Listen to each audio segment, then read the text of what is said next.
নামি দামি শিল্পীর কথা শুনলেই ইতালি প্রবাসী বাংলাদেশিরা দর্শনের বিনিময়ে আয়োজিত সাংস্কৃতিক সন্ধ্যা উপভোগ করতে হলে যায়, কিন্তু বেশ কবার দর্শকরা প্রতারণার শিকার হয়ে এখন হলে যেতে দ্বিধান্বিত।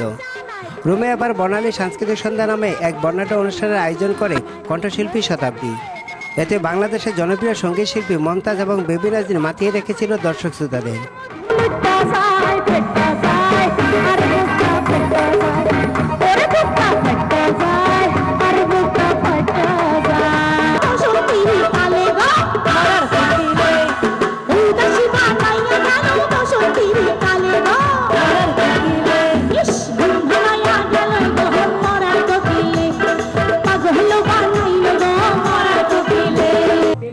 রাজধানী রোমের রিদিরোমা সিনেমা হলে রনি আক্তার ও শতাব্দীর যৌথ উপস্থাপনায় এই বর্ণালী সঙ্গীত সন্ধ্যায় প্রিয়াঙ্কা চৌধুরী নৃত্য পরিবেশন করে।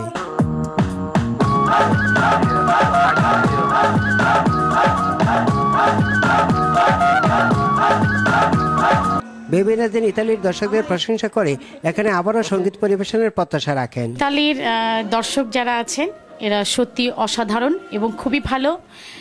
আমার খুব ভালো লেগেছে, আমি খুবই এনজয় করলাম, কারণ তারা সব রকম গান শুনে, সব রকম গান আসলে গান মিস করে, বাংলাদেশকে খুবই মিস করে, তো যে কারণে আমাদেরকে পেলে তারা পাগল হয়ে যায়, পাগলের মতো গান শুনতে চায়। সারা ইউরোপ আমেরিকায় আমি যত জায়গায় গেলাম দেখলাম যে এটিএন বাংলা খুব সুন্দরভাবে আমাদের অনুষ্ঠানগুলো প্রচার করে এবং মানুষের কাছে ঘরে ঘরে পৌঁছে দেয়।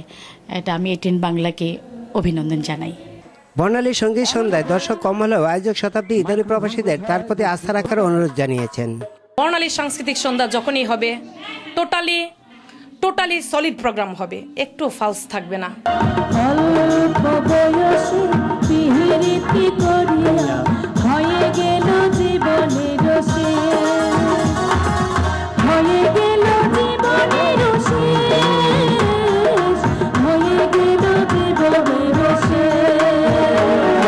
দেশীয় শিল্পী আর স্বদেশীয় সংস্কৃতির প্রতি ইতালি প্রবাসীদের আগ্রহ অপরিসীম। আগামী প্রজন্মকে দেশীয় কৃষ্টিতে গড়ে তুলতে হলে এ ধরনের অনুষ্ঠানের প্রয়োজনীয়তা রয়েছে বলে ইতালি প্রবাসীরা মনে করেন। Hasan Mahmud, ATN Bangla, Rome, Italy.